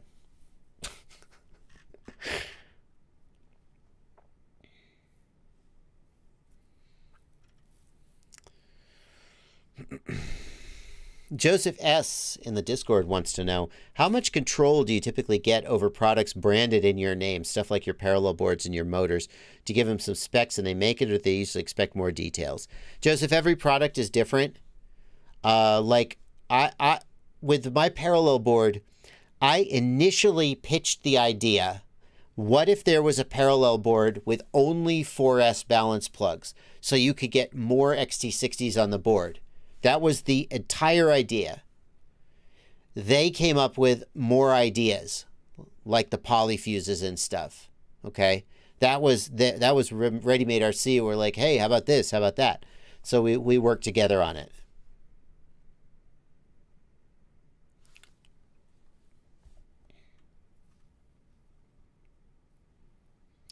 Sam says, yes, for all those people who don't have their phone with them while they fly.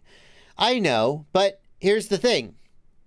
If I put the firmwares on my radio SD card, they will be there. I will never think about them again, and they will just be there the next time I need it. But if I put my firmwares on my phone, I just don't think of my phone in that way. I don't know. There's a lot of shit on my phone. I don't know. It could work. I think the real feature that I'm asking for is the ability to click a button and have the ExpressLRS configurator batch compile all the receivers for me, or maybe all the controllers. Although the transmitter modules seems less useful because I'm unlikely to have a bunch of controllers. Maybe you could even just pick from checkboxes in a list and say, I have these receivers, can you batch compile them for me? Happy Model EP1, Happy Model EP2, Beta FPV, Naminmo. And then it just compiles those, and then I have them. But my thinking is you may as well do them all because, like I said, you have just gigabytes of space on your SD card. And I guess it takes some time to compile them, so maybe you wouldn't want to do them all, but... So...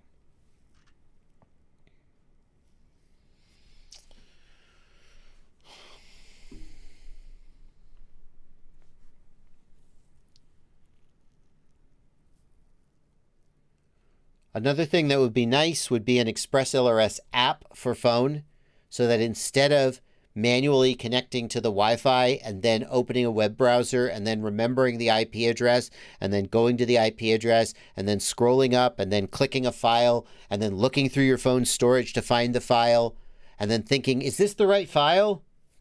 And then flashing it. You just have an app with a list of files. And then you just hit connect.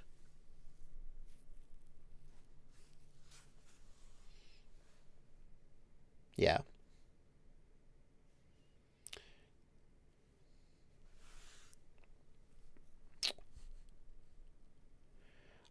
People are asking about camera up tilt in Betaflight. Betaflight, back from when we were talking about the mini qubit, Betaflight's camera up tilt feature manually adjusts roll and yaw mixing to simulate a different camera up tilt. So think about the extreme case. In the extreme case, 0 degrees up tilt means yaw is yaw. Sorry. 0 degrees up tilt means roll is roll and yaw is yaw. If you pitch forward 90 degrees and point the camera straight forward, now yaw is roll and roll is yaw. So they've switched places. Well, you could do that in software. You could have 0 degrees of up tilt, but you could switch roll and yaw mixing around to make it look and feel like there was more up tilt. So that's what Betaflight's camera up tilt compensation feature does.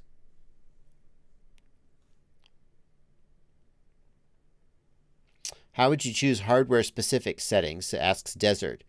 I mean, first of all, I don't know. I'm not a dev. I'm just a whiny user who asks for things that are completely unreasonable. So, you know, screw me, right? What do you mean by hardware-specific features, though? So, like, if I go, I'm going to compile 110, and my category is the Beta FPV 2.4 gigahertz RX. So here's my options. Are you telling me these options are going to be different for different hardware? Like if I switch to the HDLRC 2.4 gigahertz RX, it's the same options. Aren't these options going to be identical for all 2.4 gig receivers? Okay, the 900 meg receivers will have a different regulatory domain. Fair enough. Okay, fair enough.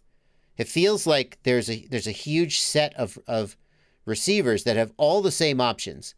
And my point is right now, let's say I have a bunch of different receivers. So I've got, let's see, I got a Beta FPV 2.4 gigahertz. Okay, I need to compile this, and then I need to put it in a folder to put on my phone. Okay, now what else do I have?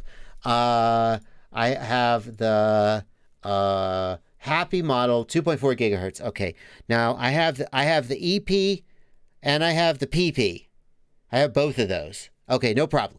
Okay, so I got to compile this one, and now I got to compile this one. Okay, now I also got an Minmo 2.4 gigahertz RX. Oh, is it the ESP or the RX? I think I actually have one of each. Okay, so I'm going to compile this one, and I'm going to compile this one. Okay, now I know that when I go to the field, if I pull my quadcopter out and it's got the wrong firmware on the receiver, I will be able to flash it and update it and fly. I hope I didn't forget a receiver that I have in one of my quads. Right? Yikes. See what a pain in the ass that is? So all I'm saying is, fix that. Well, that's ridiculous, Bardwell. You're a reviewer. Of course you have 7 different kinds of receiver. No normal person would do that. Really? Because them receivers is only like $13 a piece. Why not buy a bunch of them? That is a very specific user case, says Rob Schlicht. It's not that specific, Rob. It's just not. On a long enough timeline, an ExpressLRS user will collect a bunch of different receivers. It's not that unusual. Anyway, people asked. But can I remind you, this conversation started when someone asked Bardwell, what would it take to make you switch to ExpressLRS, and explicitly invited me to express my pain points. So if it is a specific thing, it's okay. It's my live stream. Okay. Anyway. Let's face it, I will always complain about the next thing that bugs me. This is amazing. This app is freaking amazing. Okay? Can I just say? What they've done with this app is astounding. This build and flash that I can just flash via Wi-Fi automatically or pass through, this is so good. They've done such a good job of taking the need to compile your own firmware and making it as painless as possible. The fact that I don't have to download a development environment, like I don't have to download Visual Studio or some bullshit and then manually compile, it's so good. Great. Now I've complimented you for a minute. Now shut up and I'm going to tell you the next thing that bugs me about your software. It's because that's how I am.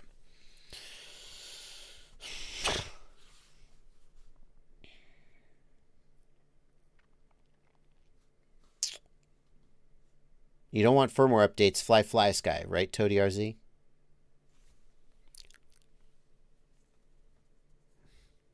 I have a scratch on my forehead, don't I? I do. I saw it. I opened the washing machine laundry tray, or detergent tray. And then I got some borax. And the instructions on the box of borax said, put it in the drum before the laundry. But I had already put the laundry in. So I leaned down to move the laundry out of the way and toss the borax in the drum. And as I leaned down, I scraped my freaking forehead on the detergent tray. Sure enough. I was like, oh, I bet that's going to leave a mark. Yep, it sure did. There you go. Anyway.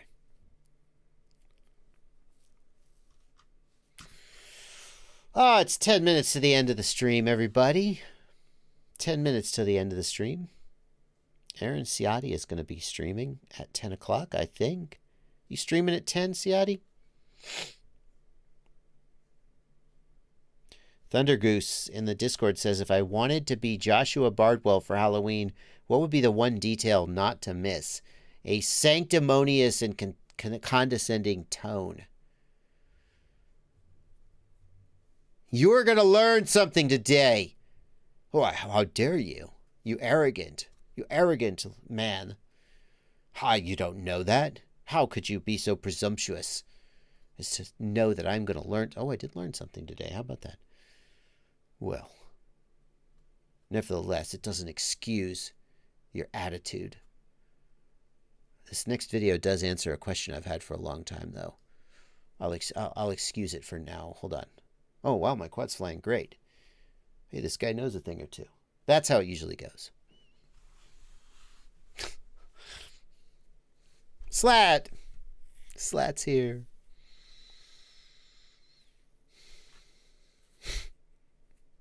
Now I'm going to be Harry Potter for Halloween, right? Yeah. Jameson Hinton says, if I didn't already have a fleet of Crossfire, maybe I'd try Express Solaris, but it doesn't make a difference. It doesn't make sense to switch since I've never had issues with Crossfire. Yeah. Crossfire is great. You know.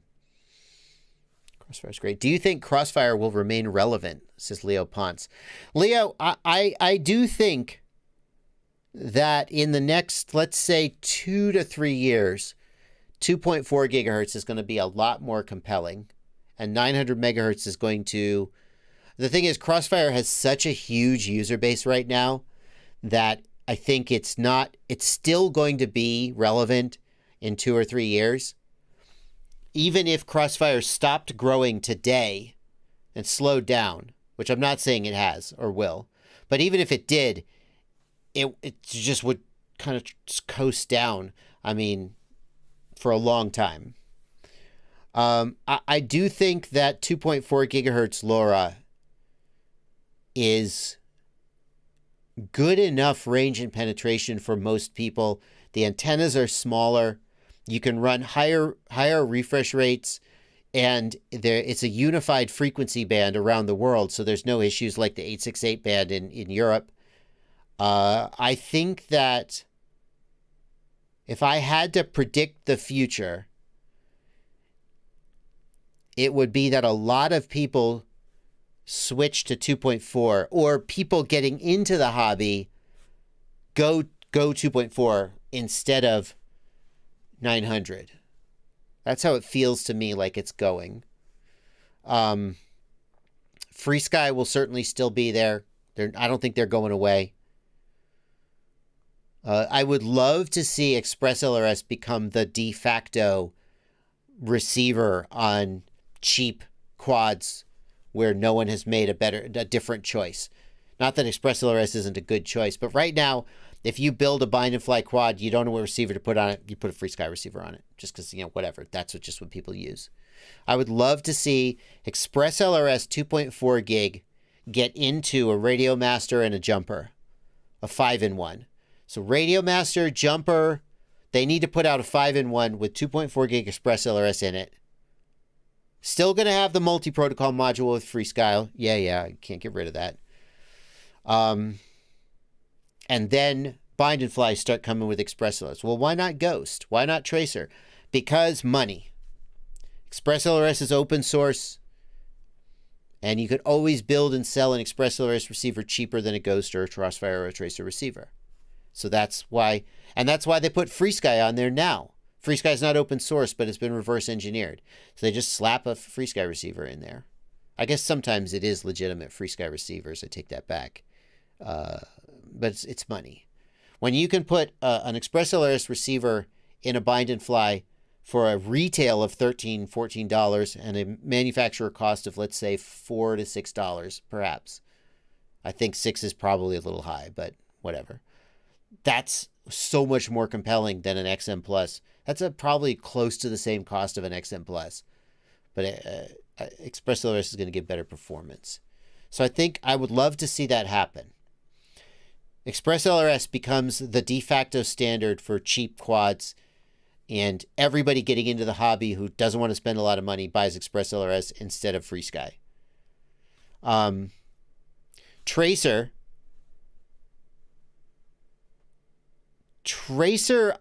I feel like if Tracer doesn't find a way to have more range with less output power, I think it's going to struggle to reach the kind of adoption that I think TBS would like it to have. It's just hard to argue with the amount of range you get. But Wesley Vardy flew Tracer out to 23 kilometers. Yeah, on 1 watt.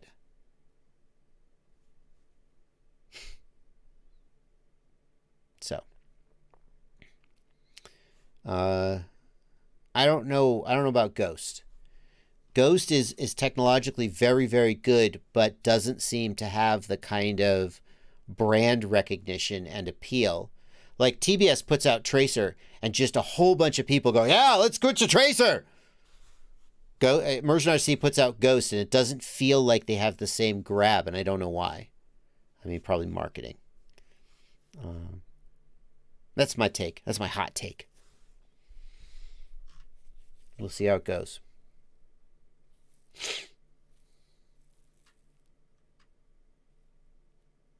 I think there's a fair chance that in the next 2 years, we will see some changes to Tracer that give it more competitiveness against ExpressLRS and Ghost in terms of the range department. I think that when you have ExpressLRS out there for $13 doing 50 kilometers or whatever, like ExpressLRS at 500 hertz goes farther than Tracer on lower output power.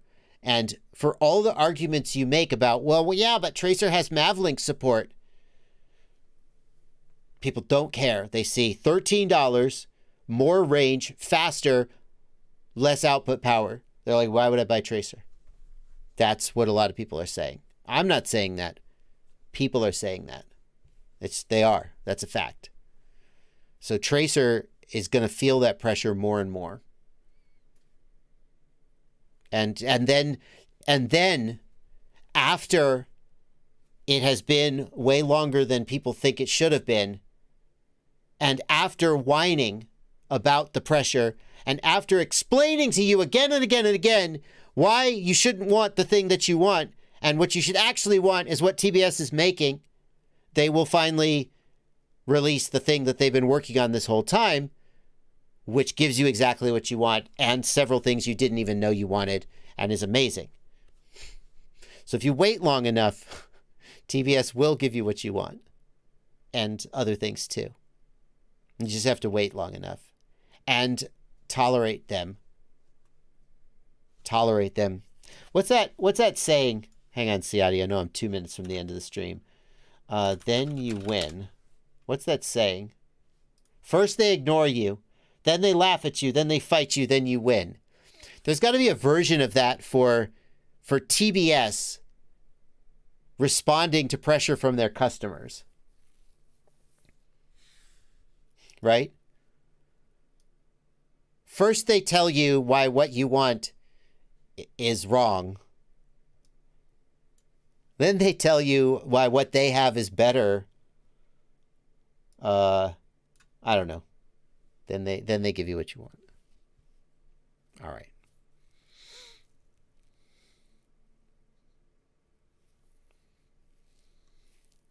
Slow Voltage said, Trappy said, who is winning the races and what are they flying? Well, if you go to the Heart of America, if you go to that relay race, Heart of America won, and 3 out of the 4 team members were flying Ghost. Evan Turner was the only one flying Tracer. So who is winning the races and what are they flying? Good question. I mean, that's just one race that I cherry picked. Some of them are flying Ghost. Let's face it. People fly things for marketing reasons as well as technology reasons. Anyway, it's 10 o'clock, folks. That's going to do it. Thank you so much for hanging with me. Siadi is going to be streaming on his channel. Have you posted the link, Siadi? Have you posted the link? I think you're going to see racers. Let me tell you what, when you can get 500 hertz or 1,000 hertz out of Express LRS with a ceramic antenna, you're going to see racers flying it.